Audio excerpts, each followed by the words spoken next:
A Qualicorp acredita que tudo isso vai passar.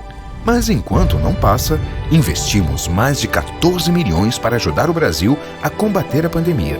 No Rio e em São Paulo, a Qualicorp se associou a grandes empresas para entregar 345 leitos ao sistema público de saúde. Milhares de vidas estão sendo salvas. Juntos, daremos a volta por cima.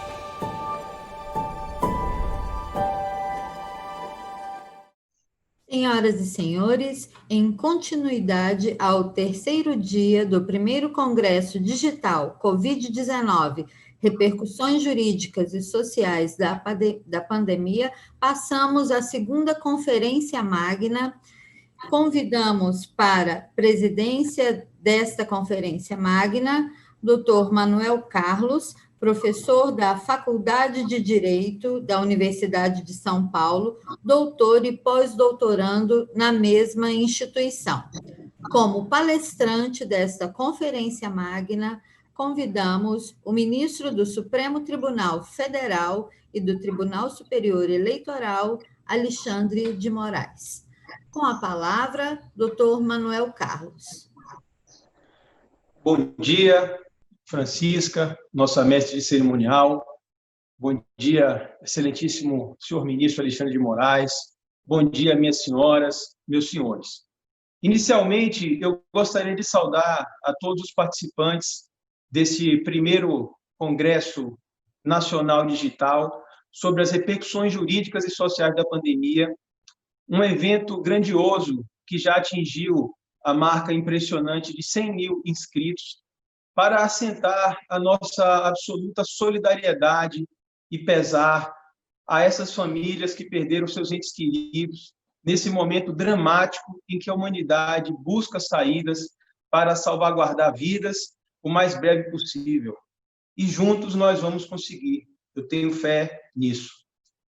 Feito esse registro, eu gostaria de externar o meu agradecimento ao senhor presidente do Conselho Federal da OAB, Felipe Santa Cruz, pelo honroso convite para presidir a mesa desta conferência magna.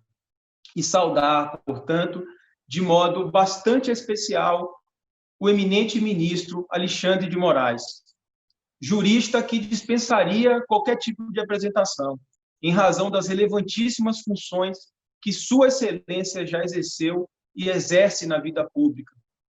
Em 1991, recém-formado, nas arcadas do Lago São Francisco, foi o primeiro colocado no concurso de ingresso à carreira do Ministério Público de São Paulo, onde exerceu por mais de uma década o cargo de promotor de justiça, até quando foi nomeado, aos 33 anos de idade, o mais jovem secretário de Justiça e Defesa da Cidadania do Estado de São Paulo. Foi ainda secretário municipal de Transportes, secretário municipal de Serviços, ambos da capital paulista, e secretário de Estado da Segurança Pública em São Paulo. Já no âmbito federal, Sua Excelência foi membro da primeira composição do Conselho Nacional de Justiça, ou CNJ. Foi membro da Comissão Nacional de Estudos Constitucionais do Conselho Federal da OAB, a nossa comissão constitucional, da qual sou secretário. Foi ministro da Justiça e Segurança Pública do Brasil, até ascender, por sua reconhecida biografia, ao cargo de juiz da Suprema Corte, em 22 de março de 2017. E, mais recentemente, no mês passado, se não me engano, 2 de junho, Sua Excelência tomou posse no cargo de ministro efetivo do Tribunal Superior Eleitoral, o tribunal a casa que salvaguarda a democracia. Não obstante essa vasta experiência profissional, seja como promotor de justiça, seja como secretário de Estado e de município, advogado, consultor jurídico e hoje juiz constitucional, é no plano acadêmico. No plano acadêmico, eu não poderia deixar de registrar, em homenagem à velha e sempre nova academia, que o jurista e professor Alexandre de Moraes deu imenso contributo ao ensino jurídico, influenciando milhares de estudiosos do direito público nas últimas décadas. Em sua belíssima jornada acadêmica, desde a graduação na Faculdade de Direito do Largo São Francisco, turma de 1990, ainda jovem promotor de justiça, deu aulas na Escola Superior do Ministério Público e na Escola Paulista de Magistratura. No ano de 2000, obteve o título de doutor em Direito do Estado pela USP, sob a orientação do mestre das Arcadas, Dalmo de Abreu da Laia. E já no ano seguinte, Sua Excelência foi aprovado no concurso público, que, sem dúvida, é talvez o concurso mais difícil que existe na vida acadêmica, que é o concurso para livre docente, que Sua Excelência foi aprovado na USP em Direito Constitucional, e nessa casa, nas Arcadas, dá aulas desde 2002. Sua Excelência é ainda professor titular pleno da Faculdade de Direito da Universidade Presbiteriana Mackenzie, onde dá aulas desde 98. Docente, pois, há quase um quarto de século, ele publicou, em 1997, a sua obra Direito Constitucional, um título que vendeu milhares e milhares de cópias. Tanto é assim que hoje se encontra na sua 36ª edição.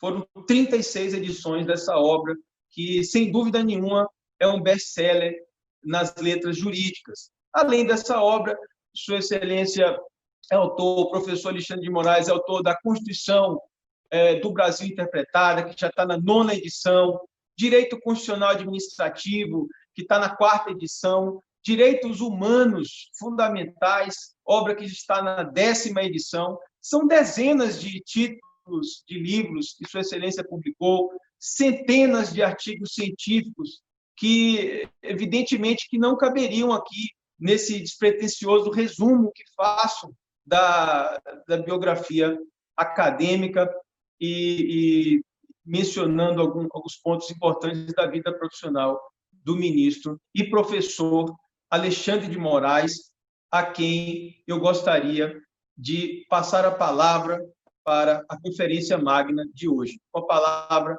Sua Excelência. Bom dia a todos. Eu quero iniciar cumprimentando e agradecendo as palavras do meu colega das Arcadas, professor Manuel Carlos. Cumprimento também o nosso cerimonial.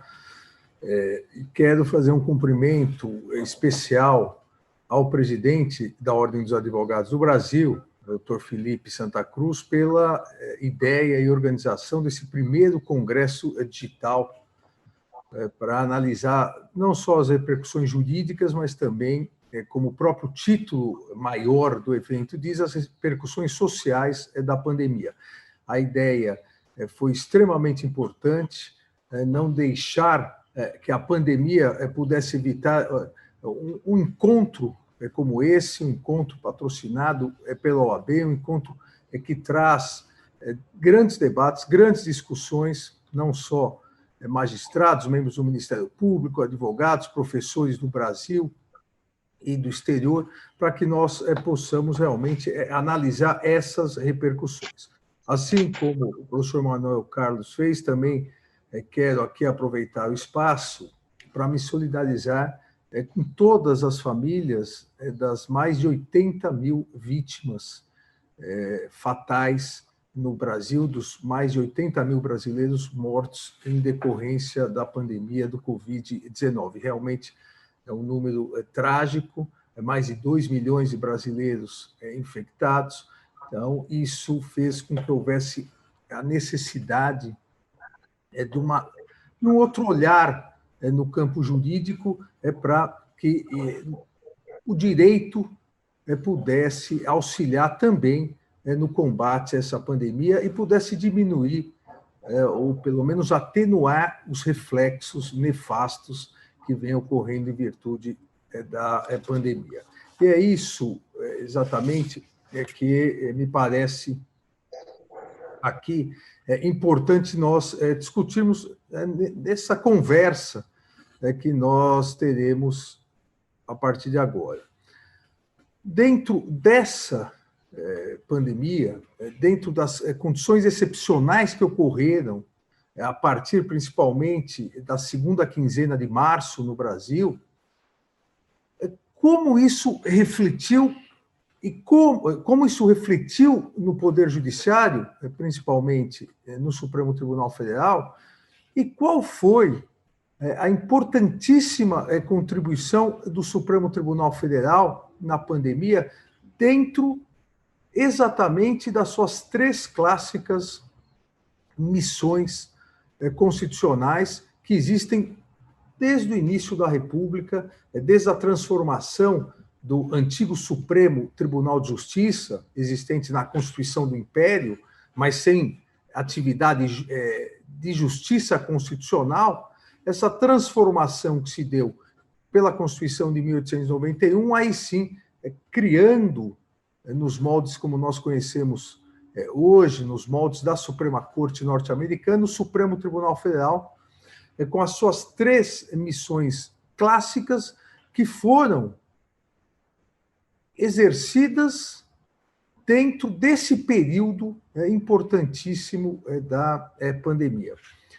O presidente Toffoli, ministro Dias Toffoli, presidente do Supremo Tribunal Federal, inclusive fez dentro do site do Supremo Tribunal Federal, há um painel, há dados demonstrando o número de ações relacionadas à pandemia ingressadas durante esse período. São mais de 2.000 ações individuais, coletivas, ações diretas em constitucionalidade, demonstrando a necessidade de uma adaptação do Poder Judiciário, e assim o fez o Judiciário, não só o Supremo, mas o Judiciário como um todo, a partir também de orientações do Conselho Nacional de Justiça, para que a prestação jurisdicional ela não cessasse durante esse período. Nos períodos de crise é que os poderes precisam efetivar de forma bem clara, de forma precisa, efetivar os direitos e garantias fundamentais, efetivar suas competências, exercer de modo a atenuar os reflexos, como eu disse, reflexos nefastos da pandemia. E dentro dessa função do Poder Judiciário, dentro do Poder Judiciário, no exercício dessa função, nós precisamos lembrar que as 3 missões constitucionais mais importantes do Supremo Tribunal Federal, que o transformam, sim, num verdadeiro órgão de moderação estatal na interpretação constitucional, as 3 funções clássicas são equilíbrio federativo, é função do Supremo Tribunal Federal desde o início da República, desde o início da Federação Brasileira, manter o equilíbrio federativo entre Estados e entre Estado e a União. Exatamente por isso, qualquer ação movida e que haja interesses entre Estados ou Estado e União, aí sim, quem é competente originariamente é o Supremo Tribunal Federal. A segunda função de equilíbrio entre os poderes, ações que envolvam Câmara, Senado Federal, Congresso como um todo, Executivo, Presidente da República, a competência é do Supremo Tribunal Federal, a manutenção desse equilíbrio entre os poderes, Então, não só o equilíbrio federativo, mas o equilíbrio entre os poderes. E a terceira função, que é também uma função de manutenção do equilíbrio na federação, na República Federativa Brasileira. Função contramajoritária. A ideia é da manutenção de equilíbrio entre maioria e minoria. A ideia é de defesa intransigente dos direitos e garantias fundamentais. Essa função contramajoritária, que não raras vezes, infelizmente, ela é mal compreendida por alguns segmentos, essa função contramajoritária não significa que o Supremo Tribunal Federal, na manutenção do equilíbrio entre maioria e minorias, que o Supremo Tribunal Federal sempre deva julgar contra a maioria e a favor das minorias. Não é isso que conceitua a função contramajoritária, mas sim a garantia de que as minorias também são, assim como as maiorias também são sujeitos de direito. Não se pode constranger, discriminar, afastar o exercício dos direitos e garantias fundamentais das minorias. Dentro desse equilíbrio existente entre maiorias e minorias, o Supremo atua na chamada função contramajoritária. E por que fiz essa lembrança, obviamente conhecida de todos, essa lembrança das funções primordiais do Supremo Tribunal Federal, em que pese no Brasil o Supremo tem inúmeras outras competências constitucionais, mas o porquê da necessidade de salientar essas três importantíssimas, as mais importantes competências constitucionais do Supremo Tribunal Federal? Porque durante a pandemia, o Supremo Tribunal Federal ressaltou a importância dessas três funções. São inúmeras ações que chegaram ao Supremo Tribunal Federal, importantíssimas, que puderam, eu diria, Manuel Carlos, puderam direcionar em vários momentos, tanto municípios quanto principalmente estados e a União, direcionar em vários momentos o bom combate, eu diria, a essa pandemia. E isso se iniciou com ações relacionadas à primeira função do Supremo Tribunal Federal. Essa primeira função clássica, que é manter o equilíbrio federativo. Nós tivemos a primeira, logo no início da pandemia, a ação civil originária, a ACO 3.363, movida pelo Estado de São Paulo, onde se pedia, o Estado de São Paulo moveu ação perante a União, onde se pedia a suspensão do pagamento de uma parcela, da parcela mensal da dívida do Estado com a União, no valor aproximado, um montante aproximado de 1,2 bilhão. E se pedia a suspensão por um período determinado. Eu, à época, concedi a medida liminar por 6 meses. A partir daí, mais 20 estados da federação e o próprio Distrito Federal ingressaram com ações civis originárias para pedir também essa suspensão. Ora, a suspensão por quê? Para destinar esse valor, e isso ficou especificado na decisão judicial do Supremo Tribunal Federal, para destinar esse valor para o combate específico à pandemia.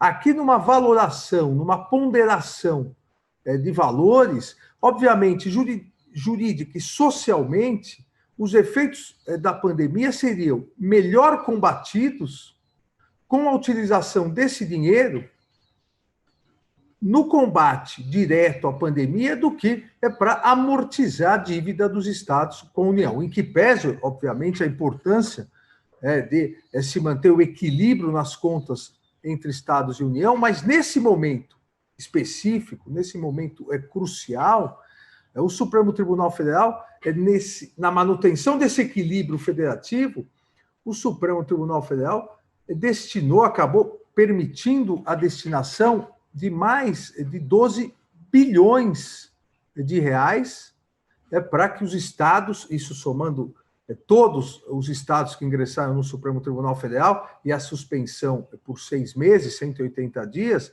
mais de 12 bilhões de reais para que os estados pudessem combater efetivamente a pandemia.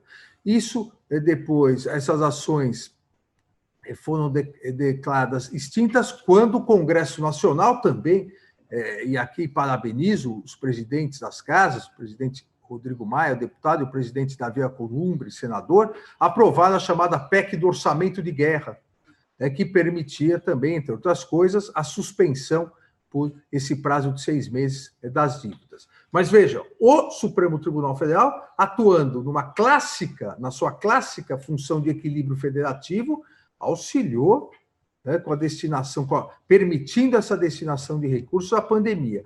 Assim como também na DPF 568, a DPF onde o ano passado foram destinados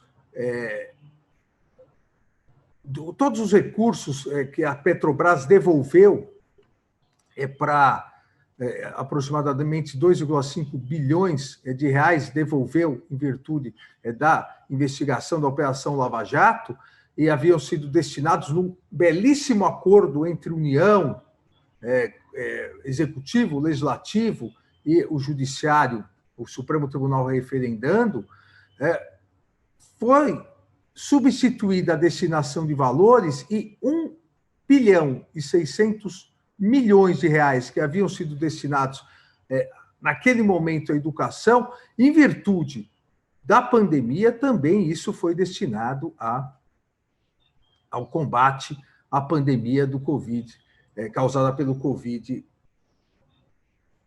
Ou seja, o Supremo atuando diretamente no exercício das suas atribuições, assim como fez no equilíbrio entre os poderes. Duas ADPFs ajuizadas, a 661 e a 663, que pediam, durante a pandemia, para que o Supremo Tribunal Federal desse uma interpretação excepcional, é importante aqui que se diga, ao parágrafo 9º do artigo 62 da Constituição, que prevê que cabe à comissão mista de deputados e senadores o exame das medidas provisórias. Olha, nesse momento em que as sessões do Congresso Nacional estão sendo feitas de maneira virtual, exatamente para garantir o isolamento social necessário na pandemia, não havia possibilidade de reuniões da Comissão Mista de Deputados e Senadores. Isso faria com que as medidas provisórias, todas elas, várias, diretamente editadas pelo presidente da República para garantir o combate à pandemia, isso faria com que as medidas provisórias caducassem. Então, foi dada uma interpretação ao parágrafo 9º do artigo 62, de que, nesse momento excepcional, seria possível que o parecer fosse apresentado diretamente no plenário virtual, para aprovação ou não da medida provisória, e por um deputado ou por um senador designados. Somente nesse período. Por que isso? Porque não seria razoável, pela impossibilidade de reunião da Comissão Mista de Deputados e Senadores, não seria razoável que as medidas provisórias não pudessem ser editadas, produzindo seus efeitos, acabaria havendo uma restrição ao Poder Executivo e ao próprio Legislativo na aprovação das medidas mais importantes para o combate à pandemia.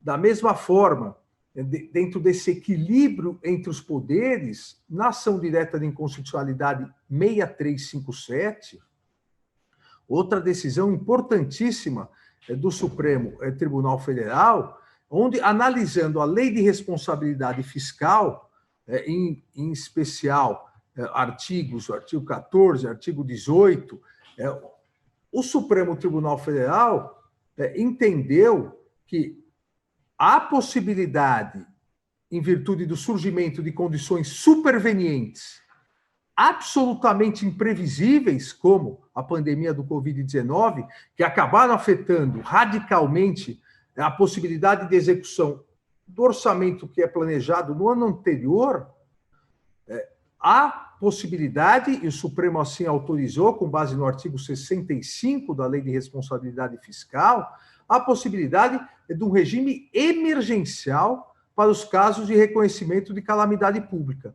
Ou seja, nesse momento, o Supremo acabou autorizando que fossem feitos gastos não previamente previstos na LDO, na própria Lei Orçamentária Anual, na LOA, porque não seria possível, de forma antecipada, prever gastos excepcionais decorrentes da pandemia. Ora, se não fosse possível a execução desses novos gastos, não seria possível também o combate efetivo aos reflexos da pandemia, principalmente o auxílio que foi concedido, aprovado pelo Congresso Nacional, de R$ 600 àqueles que mais necessitam.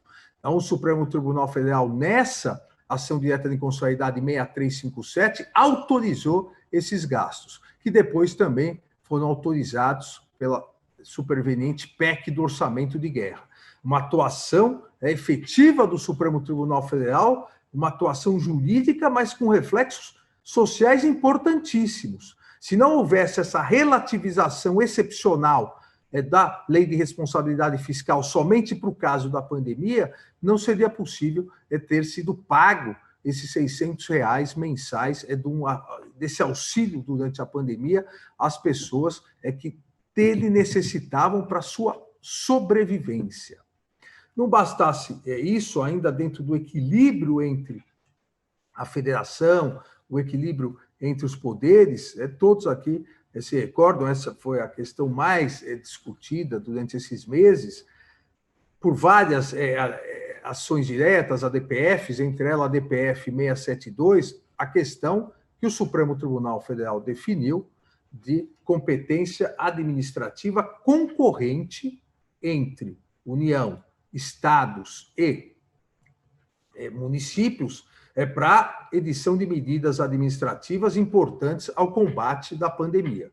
Obviamente, dentro daquele princípio maior que rege a distribuição de competências no Estado federativo, é o princípio da predominância do interesse, questões de interesse nacional, o presidente da República que deve regulamentar e cuidar da pandemia, ou seja, questão dos aeroportos, questão do abastecimento, questão de transporte de caráter essencial, todas as questões nacionais, competência do presidente da República para edição de atos administrativos, competências regionais dos estados e competências locais do município.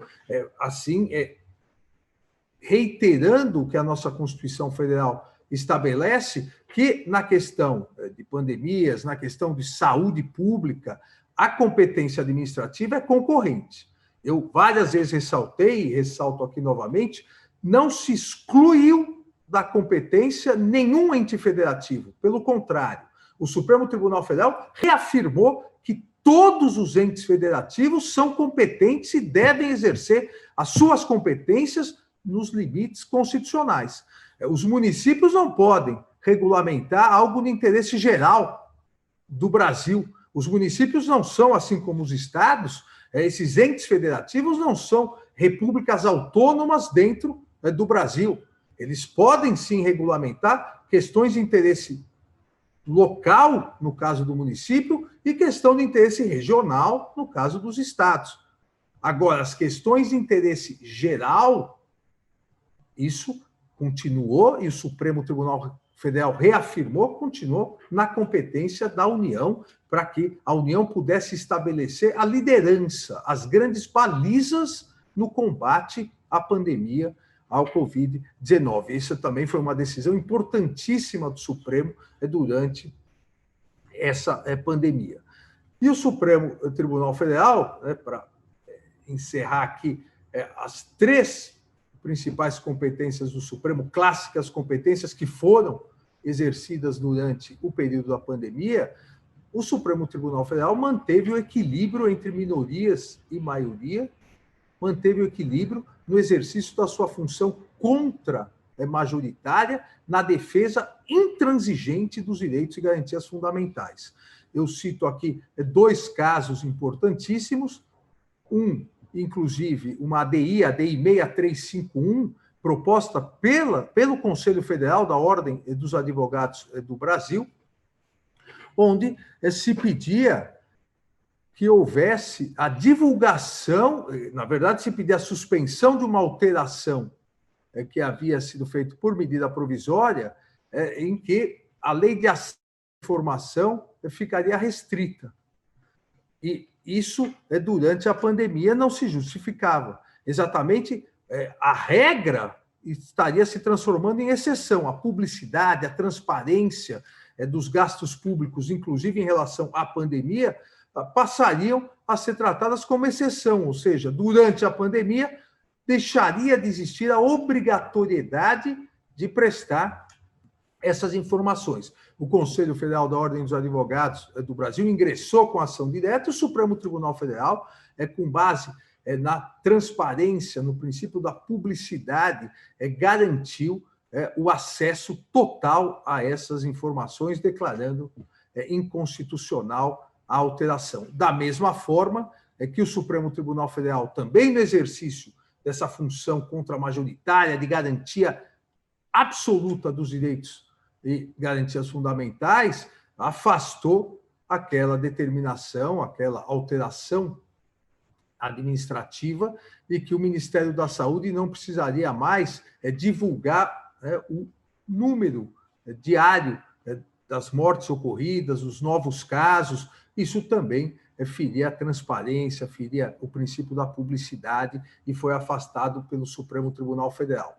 Assim como no campo dos direitos sociais, o Supremo Tribunal Federal garantiu, em 3 ou 4 ações diretas, garantiu um equilíbrio entre empresa e empregado, empregador e empregado, trabalhador e o empresário, nas medidas em que se relativizava durante a pandemia as relações trabalhistas, visando o quê? Ao mesmo tempo, garantir o emprego do trabalhador, o emprego agora e com uma estabilidade após o final da pandemia, mas garantir também a própria sobrevivência das empresas. Sem a sobrevivência das empresas, os empregos não estariam garantidos. Isso chegou até o Supremo Tribunal Federal, o plenário do Supremo Tribunal Federal, em várias manifestações, garantiu esse equilíbrio exatamente para se evitar, ou pelo menos para se atenuar, as milhares de trabalhadores que vêm perdendo seus empregos e também milhares de empresas que, infelizmente, vêm fechando. Houve essa atuação do Supremo Tribunal Federal na tentativa de um equilíbrio entre empresário e trabalhador, empregador e trabalhador, para que os efeitos também, os reflexos sociais nocivos da pandemia, ligados ao desemprego, ligados à perda de renda, à perda de salário, pudessem ser atenuados.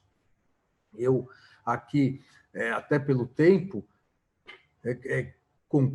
quero concluir dizendo que se nós pudéssemos, e mais para frente, obviamente, todos faremos uma análise retroativa eu diria, com mais tranquilidade sobre a atuação dos poderes durante a pandemia, para tentar relativizar os reflexos, eu diria que o Poder Judiciário atuou de forma firme, de forma segura, de forma rápida. A prestação jurisdicional, em momento algum, teve interrupção. No caso do Supremo Tribunal Federal, houve até o cuidado de se alterar o regimento interno, tanto para possibilitar sessões por teleconferências, como para se ampliar sessões virtuais, para que os casos que chegassem pudessem ser rapidamente resolvidos. E esse detalhamento, breve detalhamento e resumido que fiz, da atuação do Supremo Tribunal Federal só em casos relacionados à pandemia, nós tivemos durante semanas as sessões por teleconferência só pautados casos relacionados à pandemia. E essas três funções, essas três competências históricas, clássicas, constitucionais do Supremo Tribunal Federal foram utilizadas, a meu ver, de maneira rápida, efetiva e eficiente para atenuar e auxiliar os demais poderes no combate a essa pandemia.